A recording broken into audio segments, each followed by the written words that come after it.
جی امجد اقبال صاحب، آپ نے دیکھا انٹرویو میں جب میں نے کہا کہ اس وقت مجھے بتائیے، آپ آغاز پاکستانی سے کرتے ہیں کیونکہ صدر ٹرمپ کی باری ذرا بعد میں، آج تو خارج نہیں.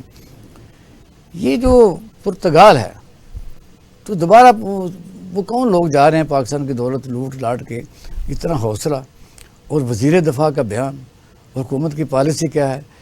یک قلم جنبش نہیں کر سکتے کہ ان کو یہاں سے اریسٹ کریں، ان کو ECL میں ڈالیں اور ان کی نوکریاں ختم کریں، ان کو کہیں بھی ایک سٹیزن شپ رکھیں. یہ کیا واویلا رونا دھونا ان کا بنتا ہے کوئی؟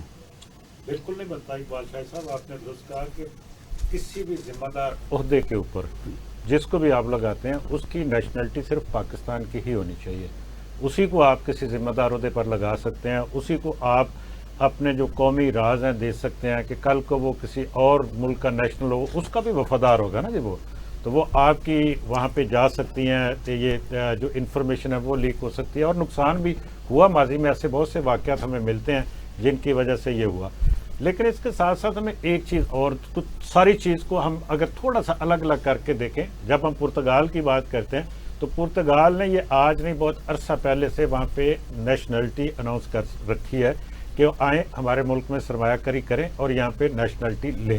اور یہ صرف پرتگال کی نہیں، بہت سے اور یورپی ممالک نے بھی. خود امریکہ نے یہ کی ہے. ابھی ٹرمپ کی گورنمنٹ جب آئی تو انہوں نے کہا کہ آپ ہم سے وہ کارڈ لیں اور سرمایہ کاری کریں. کینیڈا میں ہے، باقی ملکوں میں بھی ہے، اور پاکستان میں بھی ہے.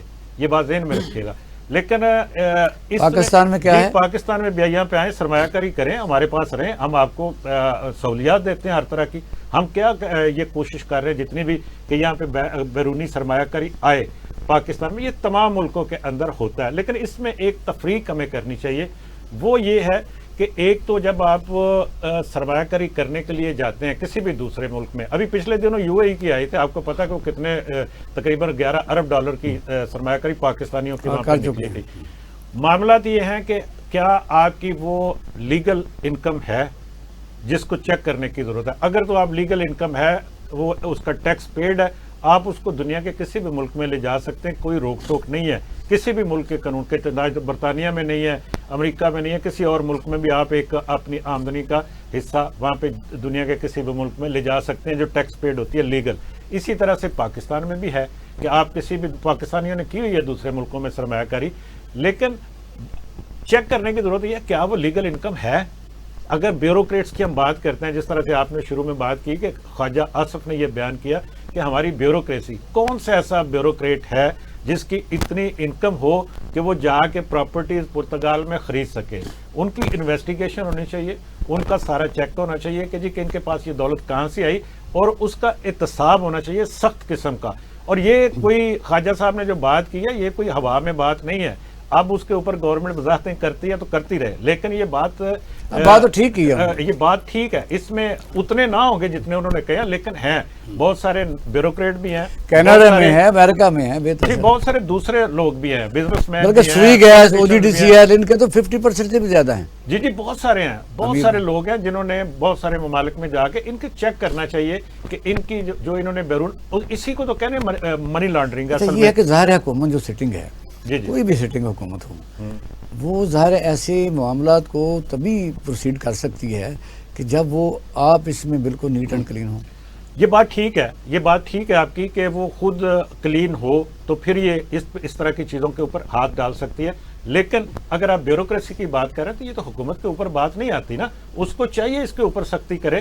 ان کو ٹھیک ہے، کوئی ویکنیس ہو سکتی ہے، کوئی پریشر ہو سکتا ہے، کوئی اور طرح کی چیزیں ہو سکتی ہیں. اب ایک سٹنگ منسٹر، آپ کا ڈیفینس منسٹر یہ بات کر رہا ہے تو اس کا مطلب یہ ہے کہ یہ کہیں نہ کہیں یہ بات ہوئی ہوگی، یہ کہیں نہ کہیں یہ چلی ہوگی. ابھی تو ہم ڈسکس کر رہے ہیں. میں آپ کو آج میں یہ دعوے سے یہ بات کر رہا ہوں کہ آنے والے وقت میں آپ دیکھیں گے کہ اس کے اوپر یہ بات رکے گی نہیں. 500 آدمیوں کو تو پاکستان کے اندر بھی ایرمار کر لیا گیا. جی میں یہی عرض کر رہا ہوں کہ یہ بات یہاں رکے گی نہیں، یہ آگے چلے گی اور اس کو چلنا بھی چاہیے. جی شراج صاحب، یہ آسان ہے اتنے، آپ نے لی ہوئی ہے تو آپ تو بہت بڑے افسر ہیں، FDR کرے ہیں، آپ نے کوئی سٹیزن شپ لی ہے. میرا خیال ہے کہ خواجہ آصف صاحب، پہلی بات تو ان کے جو بیشتر بیانات ہیں ان کو سیریسلی نہیں لینا چاہیے، ورنہ انہوں نے تو جو تقریریں کی ہوئی ہیں، نام بھی لینا چاہیے کہ یہ بات انہوں نے کیا تو بڑی سوچنے والی ہے.